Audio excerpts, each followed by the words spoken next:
So virtual presentation working with video or voice conferencing.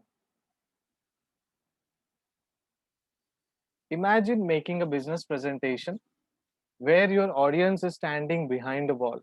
That means you cannot see your audiences, you cannot witness your audience, and you cannot make eye contact or observe their body languages. ठीक है, जैसे अभी technical issues आ रहे थे कि audio नहीं आ रहा है, अदरवाइज डाउट सेशन पूछने के लिए ऑडियो बराबर चल रहा था हमारे लिए, बट प्रेजेंटेशंस के टाइम पे इशू आ गया. Now that can be an issue. ठीक है, because we can not see whether it is a genuine, whether it is a time bound, whether it is a planned one, we don't know. तो अगर कोई ऐसा रहेगा कि कुछ अलग इंटरप्रिटेशन ले, तो हम लोग बोल सकते हैं कि ये टाइम बाउंड है, ये प्रेजेंटेशन के वक्त ही होता है. अगर हम जेन्यून है तो वी विल अंडरस्टैंड कि नहीं, टेक्निकल इश्यूज है, कभी भी हो सकता है, you never know. It is frustrating on both the side. जैसे अभी 10 मिनट तक हम लोग वेट कर रहे थे कि उनका प्रेजेंटेशन होगा, वो बात करेंगे, ऑडियो सुनाई देगा, लेकिन नहीं हुआ. So frustration from your end also, frustration from my end also, and everyone जो भी इस सेशन में है, सभी लोग जो भी ये वीडियो देख रहे हैं, जो सभी लोग फ्रस्ट्रेशन हो सकते हैं. This is exactly what happens when we communicate over video or phone or chat conferences. क्योंकि नेटवर्क इश्यू हो सकता है, ऑडियो थोड़ा डिले हो सकता है, वीडियो थोड़ा डिले हो सकता है, and it happens. So the presenter cannot see audience reactions. When we talk about virtual presentation, आप मेरे रिएक्शन नहीं सुन सकते, लेकिन मेरी आवाज सुन सकते हो. जब मैं कंटिन्यूअसली आपके साथ बात कर रहा हूँ, दैट मीन्स मुझे ऐसा लग रहा है कि आप हॉनेस्टली सुन रहे हो, समझ रहे हो बात को, और आप लोग ध्यान से सुन रहे हो मेरे लेक्चर्स को. लेकिन सिनेरियो कुछ अलग हो सकता है. आप सोफे में बैठे-बैठे सो रहे हो, आप चेयर में बैठ के खाना खा रहे हो, आप कहीं ट्रैवल कर रहे हो, कोई किसी क्लास में अटेंडेंस दे रहा है, या फिर कोई अलग ही अपने एक्टिविटीज़ में है, कोई अ, कंप्यूटर में गेम्स खेल रहा है, लेक्चर्स अटेंड कर रहा है, हो सकता है. Because we can not see you, the presenter can not see you in the virtual presentations. For the audience it is just a boring voice और वीडियो. आप लोगों के लिए या फिर जो सुन रहा है, उनके लिए एक बोरिंग वॉइस और वीडियो प्रेजेंटेशन होगा, जहाँ पे आप बोर हो रहे होंगे, बिकॉज़ वर्चुअल है, ना हमारे साथ कोई हमारे दोस्त है, ना जो प्रेजेंटर है वो आई कॉन्टैक्ट रखने के लिए आपके सामने है, ना आप उनके बॉडी लैंग्वेज को देख सकते हो, ना प्रेजेंटर्स को आप देख सकते हो. So it's a boring thing for an audience. This happens as a part of our usual communication is missing. जब हमारा यूजुअल कम्युनिकेशन मिसिंग हो जाता है, जब हम ऑफलाइन प्रेजेंटेशन को मिस करते हैं, तब ये होता है. Because we can not see body languages, we can not make eye contacts, we can not have two way interactions, and we can not have reactions. जैसे अगर समझो क्लासरूम में बैठे होते, तो आप में से कुछ स्टूडेंट ऐसे होते जो मेरे साथ होते, कुछ स्टूडेंट्स मेरे अगेंस्ट होते, क्योंकि ऐसे स्टूडेंट्स जो मस्ती करते हैं उनको मैं बार बार टोक सकता था. ठीक है, लेकिन वर्चुअली ना कोई मस्ती है, ना कोई डिस्टर्बेंस है. अगर कोई डिस्टर्ब कर रहा है तो सीधे उनको रिमूव कर दो या फिर वेटिंग लिस्ट में लगा दो. सो वर्चुअल एंड रियलिटी में बहुत फ़र्क है. अब वर्चुअल प्रेज़ेंटेशन करते टाइम हमें क्या चीज़ याद रखना है, सबसे मिनिमम टू मिनिमल रूल है, the only way to make a successful virtual presentation is to engage audiences continuously. Audience को कंटिन्यूअसली एंगेज रखना है. कुछ सेकंड अगर आपके प्रेजेंटर शांत रहे, तो आप आपका इंटरनेट चेक करने लगोगे, आप अपने डिवाइस चेक करने लगोगे, बिकॉज़ आप डिस्कनेक्ट तो नहीं हुए.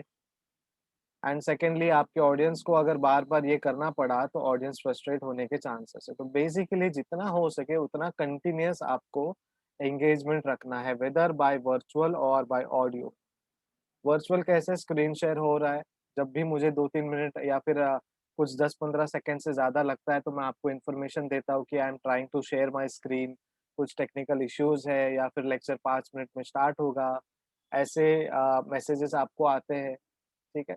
तो एंगेज करना बहुत इम्पोर्टेंट है, अदरवाइज़ आपका जो ऑडियंस है वो कनेक्टिविटी छूट जाएगा. अब ऑडियंस एंगेज करने के लिए क्या-क्या चीज़ें इंक्लूडेड है. या फिर हम जो वर्चुअल कॉन्फ्रेंस या मीटिंग्स अटेंड करते हैं, वो करने के टाइम या उससे पहले हमें क्या-क्या चीज़ें रिक्वायर्ड है। Number 1 setting up offline, using multiple modes of communication, allocating time for interaction, using voice effectively, sticking to schedules. Detail में देखते हैं क्या-क्या चीज़ें हैं। So setup offline, get to the conference early and test all equipments on both side. अगर आप किसी corporate में काम कर रहे हो, अपने ऑफिस से आप वर्चुअल मीटिंग अटेंड कर रहे हो, तो आप अपने कनेक्टिविटी को चेक कीजिए। लेकिन ये चीज़, ये रूल जो स्टूडेंट्स के लिए अप्लाई होता है, वो है कि आप अपने नेटवर्क्स को ध्यान दो। आपके पास ज़ूम है, आप अपने फ्रेंड्स या फैमिली के साथ ज़ूम मीटिंग कीजिए, फ्री है 40 मिनट तक। और कोशिश कीजिए कहाँ पे आपको नेटवर्क अच्छा आता है वो चेक कीजिए, टेस्ट कीजिए आप अपने इक्विपमेंट्स को। जैसे यहाँ पे एक स्टूडेंट को प्रेज़ेंटेशन देना था बट आवाज़ नहीं आ रहा, तो you need to check, it's your duty to cross check. You can not say sir technical issue है, उसे सॉल्व कीजिए।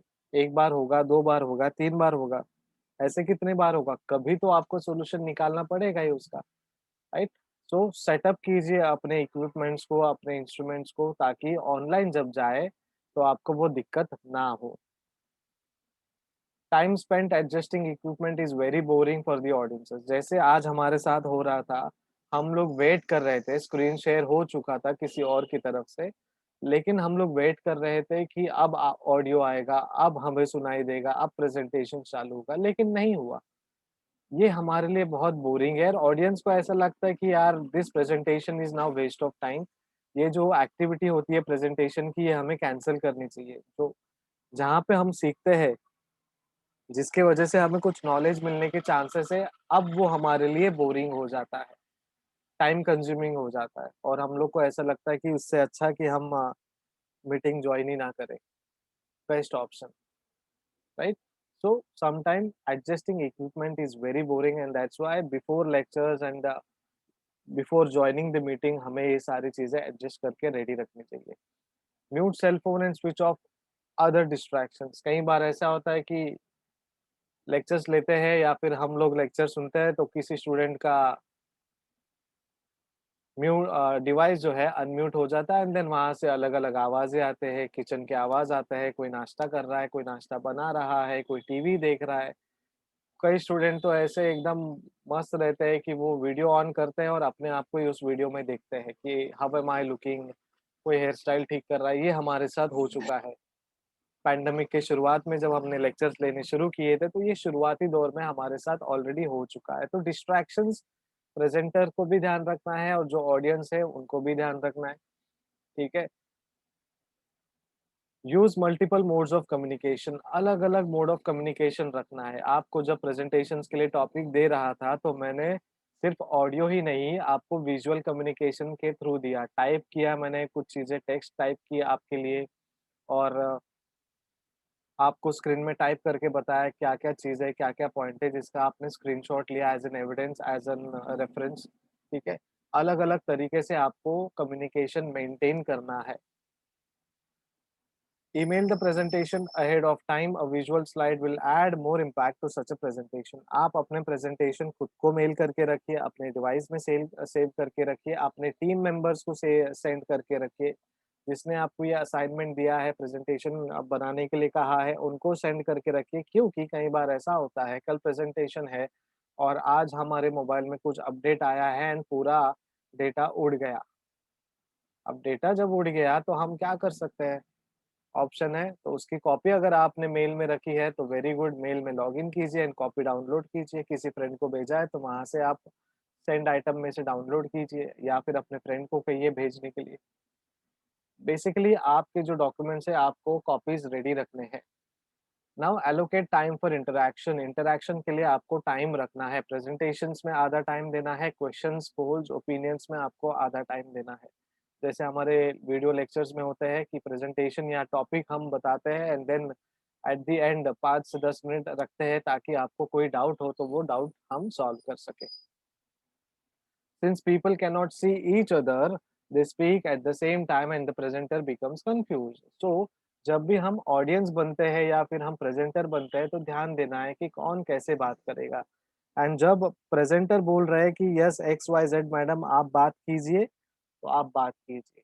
किसी और को अगर नहीं बोला है तो उनको शांत रहना है, ठीक है? तो ये आपको ध्यान देना है as an audience also, as an presenter also. Allocate time for each person and pause between points for question. हर एक पर्सन को हमें टाइम एलोकेट करना है, इसीलिए जब प्रेज़ेंटेशंस के लिए टॉपिक या फिर इन्फॉर्मेशन दे रहे थे, तो आपको 5 से 15 मिनट का टाइम दिया गया था, ताकि टाइम जो है एलोकेट हो। ऐसा ना हो कि 10 स्टूडेंट्स रेडी है और 15 मिनट के 10 ही प्रोजेक्ट है और 40 मिनट में वो पॉसिबल नहीं है। तो जो रेडी है, जो अ, पता है कि आज मेरा प्रेज़ेंटेशन है, वो और ज़्यादा प्रिपेयर करेंगे। जिनका प्रेज़ेंटेशन नहीं है आज, वो अगले लेक्चर के लिए, अगले प्रेज़ेंटेशन डे के लिए वेट करेंगे। सो टाइम एलोकेट करना है, इसलिए आपको कहा गया था कि कितना टाइम लगेगा आप बताएँगे, उस हिसाब से सीक्वेंस अरेंज किया जाएगा। Enforce interaction every 3 minutes, ask question, conduct an online poll etcetera. अब जब आप मीटिंग्स अरेंज करते हैं, तो ये पॉसिबल है, लेकिन हमारे प्रेज़ेंटेशंस में पॉसिबल नहीं है। बिकॉज़ जब हम बोलेंगे सुनाई दे रहा है, तो 10 लोग सुनाई दे रहा है बोलेंगे और उसमें 3 से 5 मिनट या 7 मिनट वेस्ट हो जाएगा। और वो टाइम वेस्ट करने से अच्छा उतने ही टाइम में किसी एक का प्रेज़ेंटेशन हो जाएगा। लेकिन जब आप किसी ऑर्गनाइज़ेशन में काम कर रहे हो और आपकी मीटिंग्स हो रही है, तो सामने वाले को इंटरैक्शन या फिर कम्युनिकेशन या टू वे कम्युनिकेशन करने के लिए आप ये पोल्स या फिर आप उनको फीडबैक पूछ सकते हैं किसी न किसी तरीके से। Use voice effectively, enthusiasm in your voice is the key to a more engaged audiences. तो बेसिकली आपका आवाज़ जो है वो बेहतरीन तरीके से प्रेज़ेंटेबल होना चाहिए। भले ही आज आप मुझे नहीं देख रहे हो, लेकिन आप मुझे मेरी आवाज़ से कहीं न कहीं पहचानोगे। ठीक है। मेबी ऐसा हो सकता है कि मेरे डिवाइस में आपको आवाज़ कुछ और सुनाई दे रही हो, रियलिटी में कुछ आवाज़ और होने के चांसेस है, ठीक है। लेकिन जो भी आपको आवाज़ आ रहा है वो थोड़ा इफेक्टिवली तो होगा ही, ठीक है। और आपको बहुत ही लाउड सुनाई दे रहा होगा बिकॉज़ उतना ही लाउड हम बात करते हैं, राइट? एंथुसियाज़्म होना चाहिए अपने आवाज़ में जो जिसकी वजह से हमारे जो ऑडियंस है वो कनेक्टेड रहेंगे। अगर मैं बोलूँगा आवाज़ में एंथुसियाज़्म होना चाहिए ताकि आपकी जो ऑडियंस है वो आपके साथ इंटरैक्ट रहे, तो वॉइस इफेक्टिवली इस्तेमाल करना चाहिए। अगर इस तरीके से मैंने आपके साथ बात किया, तो आप मेरे आने वाले कई लेक्चर्स मिस करोगे या फिर वीडियो लेक्चर अटेंड करके म्यूट में रख दोगे अपने ज़ूम डिवाइस को। ऑडियो भी म्यूट करोगे, आपका डिवाइस भी म्यूट करोगे, बस हो रहा है, जो हो रहा है, हमें नहीं पता क्या लेना-देना है, right? So enthusiasm is very important and tip to appear natural, make someone sit in the room, same room and present to them. अगर आपको नेचुरल प्रेज़ेंट या प्रेज़ेंटर बनना है, तो किसी और को अपने रूम में बिठाइए। कोशिश कीजिए और ऐसा एक्सपीरियंस कीजिए कि आप उनको प्रेज़ेंटेशन दे रहे हैं, लेकिन आप प्रेज़ेंटेशन वर्चुअली दे रहे हैं। राइट? तो किसी फैमिली को या फैमिली मेंबर्स को, भाई-बहन को बिठाइए और समझिए कि आप उनको प्रेज़ेंटेशन दे रहे हो और ऑनलाइन आपका प्रेज़ेंटेशन हो जाएगा, अगर आपको रियलिटी में किसी ऑडियंस की ज़रूरत हो तो। Create schedule and stick to the time limit set. अगर आपने 5 मिनट का शेड्यूल बनाया है, तो 5 मिनट में क्या-क्या काम करोगे? आप इंट्रोडक्शन दोगे, टॉपिक 1, टॉपिक 2 या पूरा प्रेज़ेंटेशन बताओगे एंड देन लास्ट में questions, call to actions etcetera. So हमारे शेड्यूल को डिवाइड भी करना है, हमारे शेड्यूल को एलोकेट करना है हमारे टाइम के हिसाब से और टाइम के लिए हमें टू द पॉइंट रहना चाहिए। Then take other discussions to other modes like emails, one to one calls etcetera. तो ऐसा कुछ टॉपिक रहेगा जहाँ पे ज़्यादा डिस्कशंस की ज़रूरत है, तो आप वो ऑन कॉल डिस्कशंस ले सकते हो, कॉन्फ्रेंस डिस्कशंस ले सकते हो। आप अलग से अगले क्लास में या मीटिंग्स में डिस्कस कर सकते हो, ईमेल के थ्रू डिस्कस कर सकते हो, चैट्स के थ्रू डिस्कस कर सकते हो, पर्सनली किसी और को डाउट होगा तो, right? You can do that. Finally a conference call does not end the presentation. एक कॉन्फ्रेंस कॉल प्रेजेंटेशन को एंड नहीं करता। Follow with minutes of meeting to confirm understanding on both side. तो मिनट्स ऑर्गेनाइजेशन में SP में आपने पढ़ा होगा कि कंपनी मीटिंग्स के बाद मिनट्स बनाया जाता है जो हमारे शेयर होल्डर्स के लिए बनाया जाता है, स्टेक होल्डर्स के लिए बनाया जाता है। वैसे ही हमें भी मिनट्स बनाने की ज़रूरत है। तो स्टूडेंट्स या फिर टीचर्स के लिए नहीं इम्पोर्टेंट है, लेकिन ऑर्गेनाइजेशंस के लिए इम्पोर्टेंट है। जब आप कॉर्पोरेट में जाओगे तो आपको ये मिनट्स बना के प्रेज़ेंट करना होता है और टाइप करके रखना होता है। तो मिनट्स में क्या-क्या चीज़ें इंक्लूड होता है, प्रेज़ेंटेशन हाइलाइट्स, क्या क्वेश्चन्स आए थे और क्वेश्चन्स को क्या आंसर्स दिए आपने, क्या-क्या डिसीजंस लिए, क्या रेज़ोल्यूशंस लिए, ठीक है? और रिकैप करने के लिए आपके पास फिर से सामने बहुत सारे पॉइंट्स हैं। ठीक है? इस तरीके से हम लोग हमारे प्रेज़ेंटेशंस को पावरफुल बना सकते हैं। So make your next virtual presentation a powerful one. थोड़े से हटके तरीके से आप आएँगे, लेकिन ये प्रेज़ेंटेशन हमारे एग्ज़ाम्स के बाद होगा, इंटरनल्स के बाद होगा बिकॉज़ आपको अभी इंटरनल्स की तैयारी भी करनी है, ठीक है? किसी को कोई डाउट है तो you can ask or else we will wind up the lecture और meeting. Thank you so much. Bye bye. Take care.